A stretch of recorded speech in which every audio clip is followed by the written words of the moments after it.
Today's video, so kumakain na siya day 2. So episode 2 na to guys. So ito siya ngayon. So kumakain siya, naubos na niya yung pagkain. So ayan siya oh. So ayan guys. Meron pa rin siya ng galis. So mga 2 weeks transformation na to guys. So ang ganda ng mata ko guys. So anong brand nito bebe? British. Ayan, British daw to guys. So, from Quezon guys, pinadala dito sa ating Pampanga guys. So, ang ganda ng mata guys. Papakita ko sa inyo yung mata niya. Hello. So, ayan guys. So, green na green. So, ayan guys.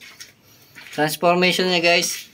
Abangan nyo lang itong mga episode namin. So, gaganda to guys. So, hindi namin pinapainom antibiotic ngayon kasi magay mga suso niya. So, ayan guys.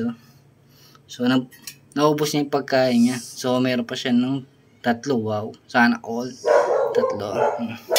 So, hindi siya lumalabas ngayon guys. Ano pa siya. Nagpapalakas. So, yung mga papakita ko sa inyo yung mga pusa namin guys. So, nandito naman sila yung mga pusa namin. Ayan, si baby. So, yan yung mga pusa namin guys. So, ayan. So, ito yung pinakamatanda na pusa. Yan. Si Whiskey. Oh. Ayan mga pusa namin. So, ayan. Ito guys. Ayan, adapt din yan mga yan. From daw naman yan guys. Daw. So, breed na namin itong mga to. So, thanks for watching. Don't forget to like and share this video. Bye.